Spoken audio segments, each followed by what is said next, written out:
Hello students, again I'm with you with the topic of one of the topic of the financial management, that is objectives of financial management. There are two types of objective of financial management: profit maximization and wealth maximization. Profit earning is the main aim of business activity. Without profit, no business can survive, because profit is a measure of is a tool to measure the efficiency of a business enterprise. So profit maximisation की अगर बात की जाए तो profit maximisation हर एक organisation का M रहता है, और किसी भी बिज़नेस को सर्वाइव करने के लिए प्रॉफिट बहुत ज़रूरी होती है। और प्रॉफिट को एक यार्डस्टिक कहा गया है बिज़नेस की एफिशिएंसी को मेज़र करने के लिए, और साथ साथ प्रॉफिट मैक्सिमाइजेशन जो है एम रहता है, क्योंकि ये रिस्क को भी कवर अप करता है।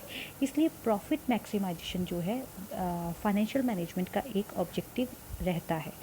और बहुत से लोग हैं जिन्होंने डिफरेंट आर्गूमेंट्स दिए हैं in favour of profit maximisation, कि प्रॉफिट मैक्सिमाइजेशन क्या है और ये क्यों ज़रूरी है, और कुछ जो हैं इसके अगेंस्ट भी हैं। तो सबसे पहले चलते हैं क्या आर्गूमेंट्स हैं in favour of profit maximisation. तो फर्स्ट एम जो लिखा है कि profitability is a aim of business, कि जब भी कोई बिज़नेस स्टार्ट किया जाता है उसका मुख्य उद्देश्य जो है वो प्रॉफिट कमाना ही होता है। बिकॉज विदाउट प्रॉफिट, अगर प्रॉफिट नहीं होगा तो आप एक्सपेंशन और डाइवर्सिफिकेशन की बात ही नहीं कर सकते। तो प्रॉफिटेबिलिटी को एक एम माना जाता है बिज़नेस का, कि बिज़नेस में अगर प्रॉफिट होगा तभी वो सर्वाइव कर पाएगा। सेकंड है profitability is a barometer of measuring efficiency, कि किसी भी बिज़नेस का प्रॉफिटेबिलिटी एक बैरोमीटर है, एक यार्ड स्टिक है, एक क्राइटेरिया है जिससे कि एफिशिएंसी को मेज़र किया जाता है। अगर आपके पास प्रॉफिटेबिलिटी है इसका मतलब आपका बिज़नेस अच्छा चल रहा है। अगर business profit and loss account आपको लॉस तक दिखा रहा है तो इसका मतलब आपके पास आपका बिज़नेस जो है प्रॉफिट में नहीं चल रहा है, और आने वाले और 3-4 सालों में आपका बिज़नेस लॉस दिखाता रहा, इसका मतलब आपको उसको बंद करने की सिचुएशन आ जाएगी। तो profitability is a barometer of measuring efficiency of a business. Then next है प्रॉफिटेबिलिटी जो है उससे क्या होता है, अनसर्टेनिटीज़ या जो भी बिज़नेस के रिस्क हैं उसको कवर अप किया जाता है। कभी भी बिज़नेस में रिसेशन आ सकता है, डिप्रेशन आ सकता है, कंपटीशन हो सकता है। जैसे अभी कोरोना पीरियड था तो काफ़ी ज़्यादा बिजनेसेस जो हैं वो लॉस में गए हैं, या उनका इतना ज़्यादा बिज़नेस नहीं हो पाया है। तो अनसर्टेनिटीज़, अब ये पेंडेमिक आया तो ये अनसर्टेनिटीज़ थी, कुछ भी अनसर्टेनिटीज़ हो सकती हैं। और अगर आपके पास प्रॉफिट होगा तभी आपका बिज़नेस जो है सर्वाइव कर पाएगा आने वाले टाइम में। जैसे 2-3 महीने सब कुछ बंद रहा है, अगर सब कुछ बंद है, आपका बिज़नेस में प्रॉफिट ही नहीं था, और प्रॉफिट जो है कैश फॉर्म में भी होना चाहिए, अगर कैश फॉर्म में भी नहीं है तो आप किस तरह सर्वाइव करेंगे। तो अनसर्टेनिटीज़ को फेस करने के लिए प्रॉफिटेबिलिटी जो है वो बहुत ज़रूरी होती है। नेक्स्ट है profitability is a measure of expansion of business, कि बिज़नेस अगर एक्सपैंड करना चाहता है, अगर आगे बढ़ना चाहता है, ग्रोथ चाहता है, तो उसको अपने पास प्रॉफिट जो है वो ज़्यादा से ज़्यादा रखना ही पड़ता है।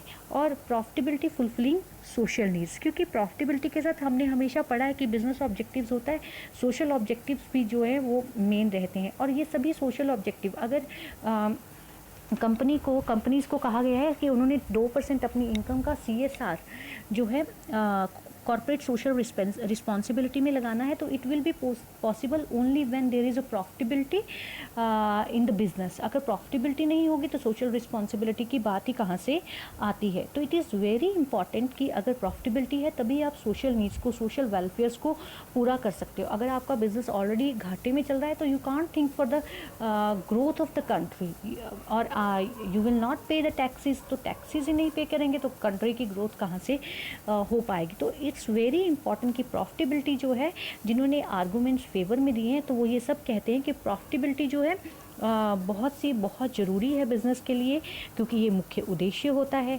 ये एक यार्डस्टिक है, एक टूल है जो बिज़नेस की एफिशिएंसी को मेज़र करता है। इसी तरह बिज़नेस जो है अनसर्टेनिटीज़ से घिरा होता है, और अनसर्टेनिटीज़ रिस्क जो फैक्टर है उसको प्रॉफिटेबिलिटी कम करता है। अगर अपनी बिज़नेस की एक्सपेंशन करनी है, अपने बिज़नेस को ग्रो करना है, बिज़नेस को आगे बढ़ाना है, तो आपको प्रॉफिटेबिलिटी चाहिए। इसी तरह अगर आप सोशल नीड्स को फुलफ़िल करना चाहते हैं उसके लिए भी आपको प्रॉफिटेबिलिटी बहुत ज़रूरी होती है।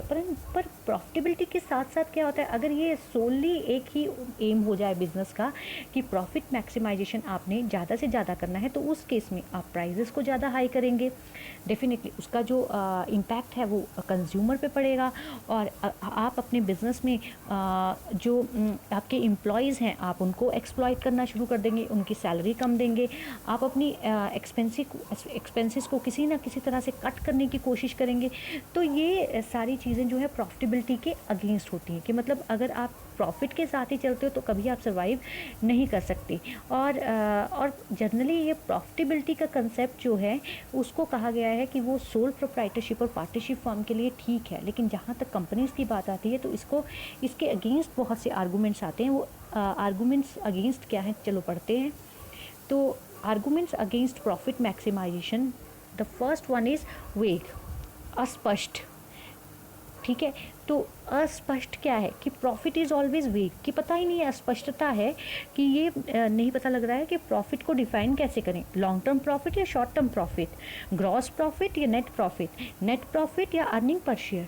तो मतलब हम प्रॉफिट को एक्सप्लेन ही नहीं कर पाते। जैसे कई बार क्या होता है कि कंपनी में बताने के लिए तो प्रॉफिटेबिलिटी होती है, लेकिन उसका अर्निंग पर शेयर जो है वो कम वैल्यू बता रहा है। जैसे कि एग्जाम्पल बताती हूँ कि सपोज़ कि कंपनी के पास 10,000 इक्विटी शेयर्स हैं और वो 1 लाख रुपया प्रॉफिट कमा रही है, तो अर्निंग पर शेयर हुआ 1 लाख डिवाइडेड बाय 10,000 मीन्स ₹10।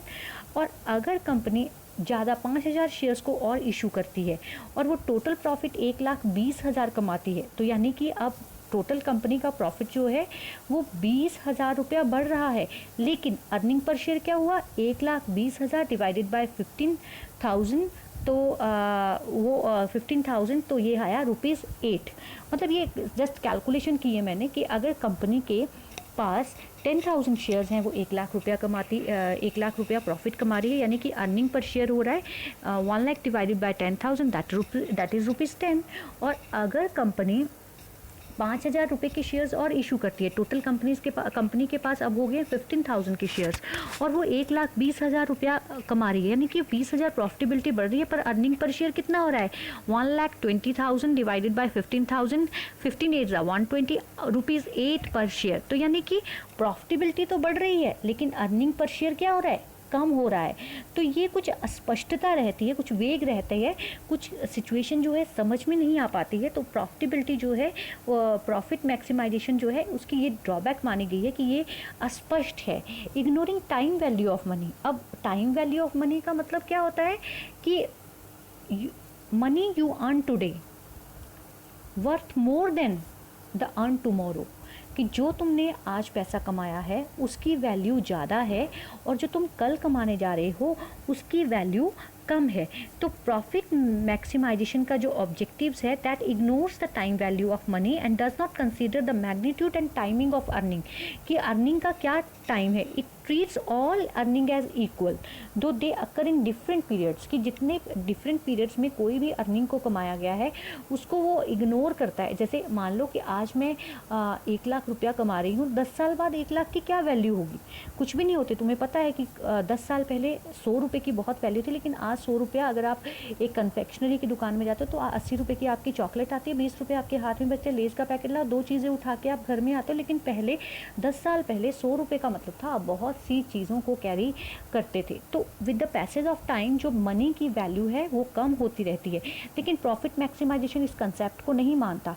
वो कहता है कि प्रॉफिट को मैक्सिमाइज करना है, चाहे आपकी टाइम वैल्यू ऑफ मनी जितना भी, आज आप 1 लाख रुपया कमा रहे हो, अगर आप 10 सालों बाद भी 1 लाख रुपया या 1,20,000 कमा रहे हो या 5 लाख कमा रहे हो, तो उसकी वैल्यू बहुत ज़्यादा है। तो ये टाइम वैल्यू ऑफ मनी जो है उसको इग्नोर करता है। ये रिस्क फैक्टर जो आने वाले टाइम में जो प्रोजेक्ट से रिलेटेड क्या रिस्क हैं उनको ये बिल्कुल कंसीडर नहीं करता है। और यहाँ पे अर्निंग का मतलब होता है कि अर्निंग मीन्स कि सिर्फ पैसा ही कमाना है, यहाँ रिस्क कितना है उसको ध्यान में नहीं रखा जाता है। तो जैसे कि कुछ प्रोजेक्ट्स जो होते हैं वो बहुत, जैसे आप कैपिटल बस्टिंग करेंगे तो वहाँ आप प्रॉफिटेबिलिटी के बारे में देखेंगे, और वो प्रॉफिटेबिलिटी के बारे में और प्रॉफिटेबिलिटी के बेस पे डिसीजन लेते हैं कि अगर देयर आर 2 प्रोजेक्ट्स मान लो और जिसकी प्रॉफिटेबिलिटी बहुत ज़्यादा आ रही है, आप उस प्रॉफिटेबिलिटी को ध्यान में रखते हैं, चाहे उसके लिए आपको कितना मर्जी रिस्क जो है, और उस प्रॉफिटेबिलिटी के बेस पे आप डिसीजन ले लेते हो कि हमें इस प्रोजेक्ट में पैसा लगाना है। अब उसमें रिस्क कितना है उसको आप कंसीडर नहीं करते हो, कि आपने कहा कि प्रोजेक्ट को आपने एक्सेप्ट कर लिया। अब प्रोजेक्ट को आपने एक्सेप्ट, सपोज जैसे आप एक कोई प्रोजेक्ट एस्टेब्लिश कर रहे हो और उस प्रोजेक्ट में एक नदी के किनारे है और एक नदी से दूर है। अब नदी के किनारे जो प्रोजेक्ट है उसमें, और ये पॉसिबिलिटी है कि नदी में बाढ़ जो है हर साल आती है, और एक दूसरी तरफ आप एक प्रोजेक्ट लगा रहे हो, लेकिन वो सपोज ये सैंड का प्रोजेक्ट है, नदी के किनारे आपको सैंड जो है वो लेबर कम पड़ेगी, तो आपका ख्याल है कि लेबर आपको कम पड़ेगी, तो मैं अपना कोई प्रोजेक्ट जो है वो नदी के किनारे लगाता हूँ। और दूसरी तरफ आपने प्रोजेक्ट जो है वो दूर पे रखा है, थोड़े 10-15 किलोमीटर दूरी पे है, और वहाँ पे आपको सैंड लाने में आपका ज़्यादा लेबर लग रही है, कैरेज लग रहा है, तो ऑब्वियसली अगर आपका सैंड रॉ मटेरियल है तो आप ये प्रोजेक्ट को मान के चल रहे हो, आप ये अजम्पशंस ले रहे हो कि हमारी प्रॉफिटेबिलिटी वहाँ पे ज़्यादा होगी, लेकिन कहाँ पे, जहाँ पे आपको रॉ मटेरियल ईजिली मिल जाएगा। और दूसरी तरफ दूसरे प्रोजेक्ट में आप कहते हो हमारी प्रॉफिटेबिलिटी ज़्यादा नहीं होगी क्योंकि हमें ज़्यादा एक्सपेंसेस तो कैरेज में ही पड़ जाएगी। अब आपने ये किया कि आपने इसको देखते हुए, प्रॉफिटेबिलिटी को ध्यान में रखते हुए आपने सैंड जो आपका इसके रिवर्स के किनारे, रिवर्स शोर पे जो आपका प्रोजेक्ट है, आपने उसमें पैसे स्पेंड कर दिए। अब हुआ क्या कि बाढ़ आई और आपका सारा का सारा इंफ्रास्ट्रक्चर जो था उसमें बह गया। अब डेफिनेटली आपने रिस्क फैक्टर को ध्यान में नहीं रखा, आपने उस प्रोजेक्ट पे पैसे लगाए जहाँ पे आपको प्रॉफिटेबिलिटी ज़्यादा दिख रही थी। यानी रिस्क फैक्टर को आप क्या करते हैं, रिस्क फैक्टर को आप ध्यान में नहीं रखते हैं। प्रॉफिट मैक्सिमाइजेशन जब आपका एम होता है तो आप प्रॉफिटेबिलिटी को ध्यान में रखते हैं। नेक्स्ट है आपका डिविडेंड पॉलिसी। तो डिविडेंड पॉलिसी जो है आपके ऊपर, आपके मार्केट प्राइस ऑफ शेयर को बहुत ज़्यादा प्रॉफिट मैक्सिमाइजेशन का रहता है कि आपने कितना डिविडेंड देना है, आपने कितना डिविडेंड प्रॉफिट जो है कितना देना है, और प्रॉफिट में से कितना पैसा आपने अपने पास रखना है। तो ये भी प्रॉफिट मैक्सिमाइजेशन में अगेंस्ट जो है आर्गूमेंट दिया गया है। यानी कि हमने अभी किया कि हमारे फाइनेंशियल मैनेजमेंट के 2 ऑब्जेक्टिव्स हैं, profit maximisation and wealth maximisation. जो प्रॉफिट मैक्सिमाइजेशन है उसके आर्गूमेंट्स फेवर में हैं, जैसे कि एम ऑफ बिजनेस है प्रॉफिटेबिलिटी अर्न करना, ये एक यार्ड स्टिक है, ये एक क्राइटेरिया है जिससे कि हम एफिशिएंसी को मेज़र करते हैं। ये अनसर्टेनिटीज़ को फेस करने के लिए प्रयोग में लाया जाता है, ये बिजनेस की एक्सपेंशन के लिए ज़रूरी है, और ये सोशल नीड्स को भी फुलफिल करता है। नेक्स्ट है आपका, जैसे इसके अगेंस्ट क्या है कि ये वेग है, ये अस्पष्ट है, ये टाइम वैल्यू ऑफ मनी को इंक्लूड नहीं करता, ये रिस्क फैक्टर को इंक्लूड नहीं करता, और ये डिविडेंड पॉलिसी को भी ध्यान में नहीं रखता है। Your next objective is wealth maximisation.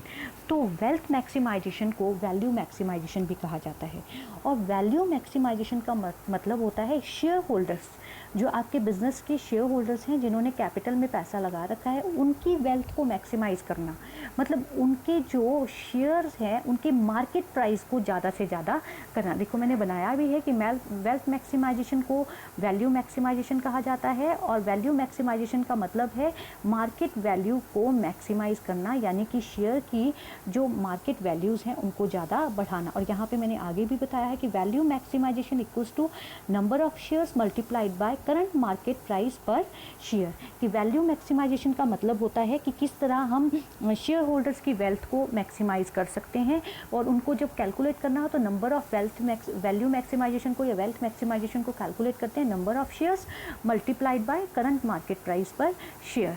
और वेल्थ, अब ये है कि वेल्थ को मैक्सिमाइज, वेल्थ को किस तरह से बढ़ाया जा सकता है, तो इसके लिए 2 तरह के दो चीज़ें हैं जिससे हम वेल्थ को मैक्सिमाइज कर सकते हैं। जैसे एक फाइनेंस है और दूसरा है नॉन फाइनेंस। अब जो फाइनेंस है, फाइनेंस का मतलब डेफिनेटली यही है कि प्रॉफिट को मैक्सिमाइज करना, और प्रॉफिट मैक्सिमाइज कब हो सकता है, जब हमारा कैश इनफ्लो, जब भी हमारे पास जो पैसा है वो कॉस्ट ऑफ कैपिटल से ज़्यादा हो। अब कॉस्ट ऑफ कैपिटल क्या होता है, जितने भी सोर्सेज ऑफ फाइनेंस है, चाहे वो डिवेंचर्स हैं, चाहे वो इक्विटी है, चाहे वो प्रेफरेंस शेयर्स हैं, चाहे वो पब्लिक डिपॉजिट्स हैं, चाहे वो बोरोइंग्स हैं, उनके लिए हमें कुछ ना कुछ कॉस्ट देनी पड़ती है। अब जैसे प्रेफरेंस शेयर्स के केस में हमें डिविडेंड पे करना पड़ता है, डिवेंचर्स के केस में इंटरेस्ट देना पड़ता है, पब्लिक डिपॉजिट बोरोइंग्स के केस में भी इंटरेस्ट देना पड़ता है।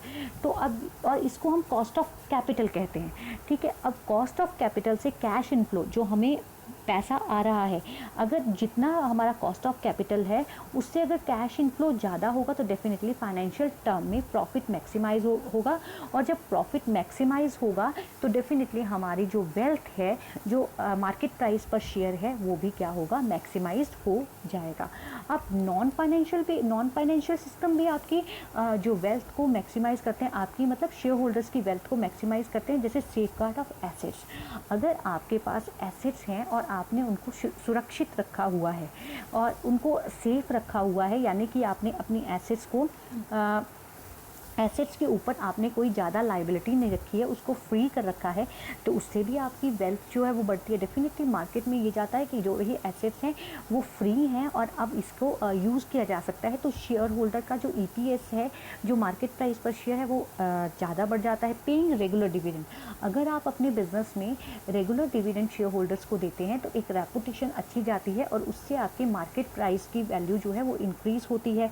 Investing in long term profitable projects, अगर आप लंबे समय के लिए जो आपके प्रॉफिटेबल प्रोजेक्ट्स हैं आप उसमें इन्वेस्ट करते हैं तो आपकी बिज़नेस की इमेज अच्छी होती है, जिससे आपके मार्केट प्राइस की वैल्यू बढ़ती है। अगर आपकी मैनेजमेंट एफिशिएंट है, उसके लिए अच्छा मार्केट में ये चलन है कि आपकी मैनेजमेंट जो है बहुत अच्छा काम कर रही है, तब भी आपकी वेल्थ को मैक्सिमाइज किया जा सकता है। मीन्स कि wealth maximization means value maximization, and value maximization means increasing the wealth of the shareholders, means increasing the market price of the shareholder. That relates to the wealth maximization, and wealth can be maximized with the help of two sources. One is finance means profit maximization, and profit will be maximized if cash inflow is greater than your cost of capital. Cost of capital